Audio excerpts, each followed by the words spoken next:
Oahu is the third largest and most populous of the Hawaiian Islands. During our travels to the spiritual home of surfing, we discovered a new emerging water sport. Moana Beach Park is situated between Waikiki and Honolulu. It's a spot protected by an outer reef, and the water here is calm, which makes it an ideal place for paddleboard yoga. Instructor, Kelsey Barden.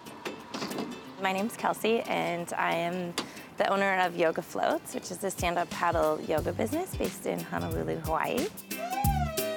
It was actually a few years ago I took a stand-up paddle yoga class for the first time at a yoga festival that came to the island, and it was an amazing experience. The water was blue and the sun was shining, and I just enjoyed it so much that I had kind of had an epiphany where I thought, I want to have this as my lifestyle. I want to be doing this every day.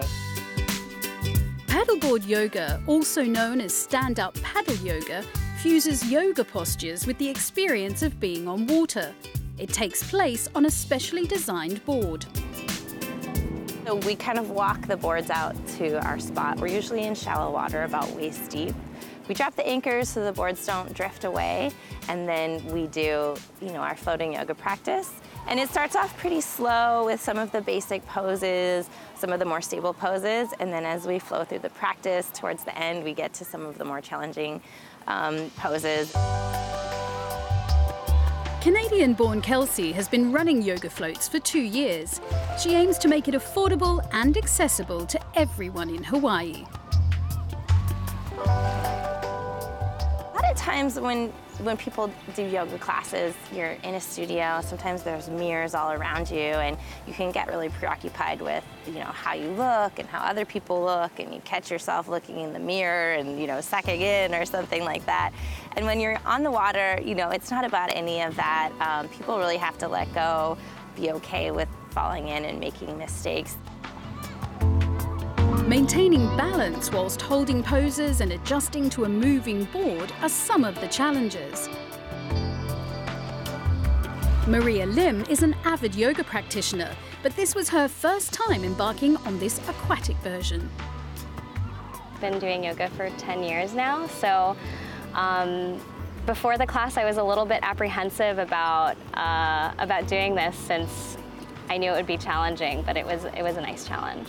And it was really relaxing. You could feel the ocean under you, and you really felt in tune with, I guess, the environment, because you could feel your board moving with the wind. And at one point, I felt like all of our boards were kind of aligned in the same way, which was kind of neat. Light Up the Night is a popular session that Kelsey runs once a week.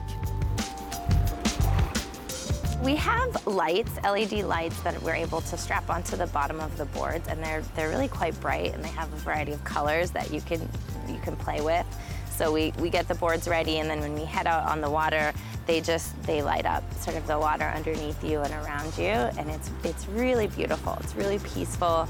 The wind tends to be nice and calm at night, so the ocean's really calm. And then we start to see the city lights and the stars and the moon, and just be out on the quiet ocean. Paddleboard yoga has spread from its Hawaiian roots and is now practiced as far afield as Australia and Great Britain.